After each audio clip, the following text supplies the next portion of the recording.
అందరికీ నమస్కారం. స్వామి వివేకానంద రచించిన కర్మయోగము నుండి మనం చేసే మేలు మనకే గాని లోకానికి కాదు అనే అంశం మొదటి భాగం గురించి ఈరోజు తెలుసుకుందాం. కర్తవ్యనిష్ట ఆధ్యాత్మిక పురోగతిలో మనకెలా తోడ్పడుతుందో అనే విషయాన్ని విచారించడానికి ముందు మరొక దృక్పథం నుండి కర్మ అంటే భారతీయులమైన మేము గ్రహించే అర్థం సూక్ష్మంగా తెలుపుతాను. ప్రతి మతానికి తత్వ విచారం, పురాణాలు, క్రతుకలాపాలు అనే 3 భాగాలుంటాయి. తత్వ విచారమే నిస్సంశయంగా ప్రతి మతం యొక్క సారాంశం. మహాపురుషుల చరిత్రలలోని ఇతిహాసాల చేతను, అద్భుత విషయాలను గురించిన గాథల చేతను, కథల చేతను పురాణాలు తత్వాన్ని సోదాహరణంగా విశదీకరిస్తాయి. క్రతుకలాపాలు ఆ తత్వానికి సర్వజనగ్రాహ్యమైన రూపాన్నిస్తాయి. అంటే తత్వశాస్త్రం యొక్క మూర్తిభవించిన రూపమే క్రతుకలాపాలు. ఈ క్రతువులే కర్మ. ప్రతి మతంలోనూ ఇది అవసరమయ్యున్నది. ఎందుకంటే విశేషమైన ఆధ్యాత్మిక అభివృద్ధి పొందనిదే గ్రహింప వీలు కాని పారమార్థిక విషయాలను మనలో అనేక మంది తెలుసుకోలేరు. సమస్తం తమకు బోధపడుతుందని మానవులు అనుకోవటం కానీ తేలికే కానీ ఆచరణకు వచ్చేసరికి ఆధ్యాత్మిక విషయాలను, ఇంద్రియ గోచరము కాని తాత్విక విషయాలను గ్రహించటం ఎంతో కష్టమని తెలుస్తుంది. అందుకే చిహ్నాలు మనకు చాలా తోడ్పడతాయి. కాబట్టి చిహ్నాల ద్వారా తత్వాన్ని బోధించే విధానాన్ని మనం త్రోసిపుచ్చలేము. అతి ప్రాచీన కాలము నుండి అన్ని మతాలలోనూ చిహ్నాలు వినియోగింపబడుతుండేవి. ఒక విధంగా చూస్తే సంజ్ఞల రూపంలోనే మనం ఆలోచించగలం. అసలు శబ్దాలు భావాల సంజ్ఞలే. మరొక విధంగా చెప్పాలంటే జగత్తులోని ప్రతిదీ సంజ్ఞ అని భావించవచ్చు. జగత్తంతా ఒక సంజ్ఞ. ఈ సంజ్ఞకు అంటే సింబల్ మరుగున ఉండే తత్వం భగవంతుడు.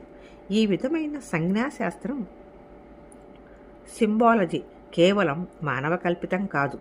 ఫలానా మతానికి చెందిన కొంతమంది జనులు ఒక చోట చేరి కొన్ని సంజ్ఞలను ఊహించి వాటిని తమ మనస్సుల నుండి వెలువరిస్తున్నారని భావించకూడదు. ఈ పారమార్థిక సంజ్ఞలకు ఒక సహజాభివృద్ధి ఉంది.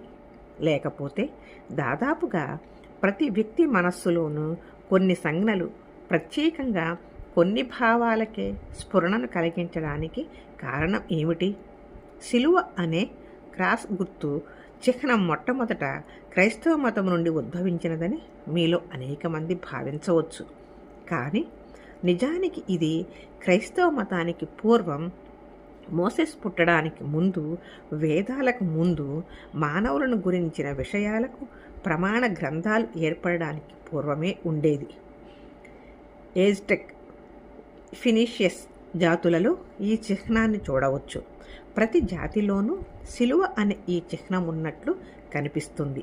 అలాగే సిలువ వేయబడిన మానవుని ప్రతిమ కూడా ప్రతి జాతి వారికి పరిచయమైనదిగానే కనిపిస్తుంది. వృత్తం లోకమంతటా వ్యాప్తిగాంచిన ఒక మహాసంజ్ఞ. అన్ని సంజ్ఞల కంటే అధిక వ్యాప్తి ఉన్న సంజ్ఞ స్వస్తిక.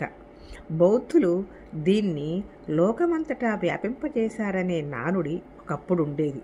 కానీ బౌద్ధ మతానికి అనేక యుగాలకు ముందే ఇది వివిధ జాతులలో వాడుకలో ఉండేదని తెలుస్తుంది. ప్రాచీన బాబిలోన్లోను, ఈజిప్టులోనూ ఇది కానవస్తుంది. దీని వలన తేలేదేమిటి? ఈ సంజ్ఞలన్నీ కేవలం ఆచారాన్ని అనుసరించి ఏర్పడినవి కావు. వీటికేదో ఒక కారణం ఉండి ఉండాలి. మనిషి మనస్సుకు ఈ సంజ్ఞలకు సహజ సంబంధం ఉండి ఉండాలి. భాష ఎప్పుడూ ఒక వడంబడిక ద్వారా ఏర్పడదు. ఈ భావాలను ఈ మాటతో తెలుపుదామని ప్రజలు తమలో తామే వడంబడిక చేసుకోలేదు. భావానికి సరిపడే శబ్దం, శబ్దానికి సరిపడే భావం లేకుండటం ఎన్నడూ లేదు. భావాలకు, మాటలకు అవినాభావ సంబంధం సహజం. ఇలా భావాన్ని తెలిపే సంజ్ఞలు శబ్దరూపంలో కానీ వర్ణరూపంలో కానీ ఉండవచ్చు. చెవిటివారు, మూగవారు శబ్దాలతో కాక ఇతర సంజ్ఞలతో ఆలోచించాలి. మనస్సులోని ప్రతి భావానికి జతపడే రూపం ఉంది. సంస్కృత వేదాంతంలో ఇవే నామరూపాలను చెప్పబడుతున్నాయి. ఏర్పాటు చేత అంటే ముందుగా అనుకొని భాషను సృష్టించడం ఎంత అసాధ్యమో సంజ్ఞాశాస్త్రాన్ని సృష్టించడం కూడా అంతే అసాధ్యం. కర్మకలాపంలోని సంకేతాలలో మానవుల పారమార్థికాశయాలు ప్రకటితాలవుతున్నాయి. కర్మకలాపాలు, దేవాలయాలు మొదలైన ఉపకరణాలు నిష్ప్రయోజనాలని చాలా తేలికగా చెబుతూ ఉంటారు.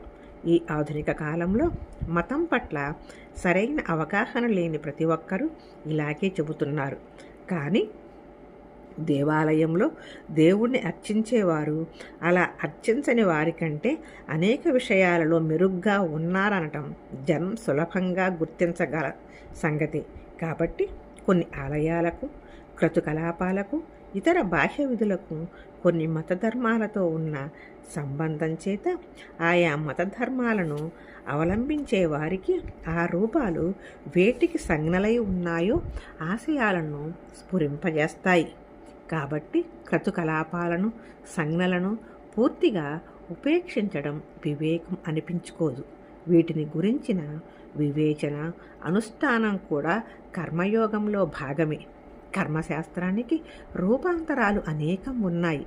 శబ్దార్థాల అన్యోన్య సంబంధ పరిశీలనం, శబ్దశక్తితో ఏం సాధించగలమో పరిశీలించటం దీనిలో ఒకటి. ప్రతి మతము శబ్దశక్తిని అంగీకరిస్తుంది. కొన్ని మతాలలో ఈ శబ్దం నుండే సృష్టి సమస్తము ఉత్పన్నమైనదని చెప్పబడి ఉంది. భగవత్ సంకల్ప బాహ్య రూపమే శబ్దం. ముందుగా తాను అనుకున్న విధంగా, సంకల్పించిన విధంగా భగవంతుడు సృష్టించాడు. శబ్దం నుండి సృష్టి వెలువడింది. మన ఐహిక జీవిత వేగపు ఒత్తిడిలో నాడీమండలం గ్రహణ శక్తిని కోల్పోయి మొద్దుబారుతోంది. వయస్సు పైబడిన కొద్దీ మరిన్ని ఆటుపోట్లకు గురై మరింత స్తబ్దుగా మనం తయారవుతాం. మన చుట్టూ నిత్యము జరిగే ప్రక్రియలపై కూడా శ్రద్ధ పెట్టం. అయినా మానవ స్వభావం ఒక్కొక్కప్పుడు తన ఔన్నత్యాన్ని ప్రకటింప చూస్తుంది. అప్పుడు ఈ సామాన్య జీవిత సంఘటనలను చూసి అబ్బురపడి వాటి తత్వాన్ని గ్రహించడానికి ప్రేరితులమవుతాం. ఇలా అబ్బురపడటమే జ్ఞానార్జనకు తొలిమెట్టు. మతంలో, వేదాంతంలో శబ్దానికి ఉన్న అధిక ప్రాముఖ్యాన్ని అలా ఉంచి మానవ జీవిత నాటక రంగంలో శబ్ద సంజ్ఞలు ప్రధాన పాత్ర నిర్వహిస్తుండటాన్ని గుర్తించవచ్చు. ఇప్పుడు నేను మీతో మాట్లాడుతున్నాను. మిమ్మల్ని నేను తాకటం లేదు. నా మాటల వల్ల పుట్టే వాయుస్పందనాలు మీ చెవులలో ప్రవేశించి నాడులను స్పృశించి మీ మనస్సులలో ప్రతిస్పందనలను కలగజేస్తున్నాయి. దీనిని మీరు నిరోధించలేరు. ఇంతకంటే ఆశ్చర్యకరమైనది ఏమిటంటే, ఒక వ్యక్తి మరొక వ్యక్తిని మూర్ఖుడా అనగానే అతడు లేచి నిలబడి పిడికిలి బిగించి తనను తిట్టినవాడి ముక్కు మీద గుద్దుతున్నాడు. శబ్దశక్తి ఎలాంటిదో చూడండి. అతి దేనురాలైన ఒక స్త్రీ విలపిస్తుంది. మరొక ఆమెను సమీపించి ఊరటగా కొన్ని శాంతి వచనాలు పలుకుతుంది. కృంగిపోయిన ఆ దీనురాలు ఊరడిల్లి దుఃఖం ఉపశమించి నవ్వుతుంది. శబ్ద ప్రభావం ఎలాంటిదో చూడండి. వేదాంతంలో శబ్దం శక్తిమంతమే. సామాన్య జీవితంలోనూ అది శక్తిమంతమే. ఎలాంటి ఆలోచన, విమర్శ లేకుండానే రేయింబవళ్ళు ఈ శబ్దశక్తిని మనం వినియోగిస్తున్నాం. శబ్దశక్తి ప్రభావాన్ని గ్రహించడం, దానిని వినియోగించడం కూడా కర్మయోగాంశమే. స్వామి వివేకానంద రచించిన కర్మయోగం నుండి మనం చేసే మేలు మనకే కానీ లోకానికి కాదు అనే అంశం మొదటి భాగం ఈరోజు తెలుసుకున్నాము. మిగతా భాగాలు తర్వాత భాగాల్లో విందాము. ఈ కార్యక్రమం మీకు నచ్చితే లైక్ చేయండి, షేర్ చేయండి, సబ్స్క్రైబ్ అవ్వండి. విన్నందుకు ధన్యవాదాలు. మీ అభిప్రాయాన్ని కామెంట్ ద్వారా తెలియజేయగలరు.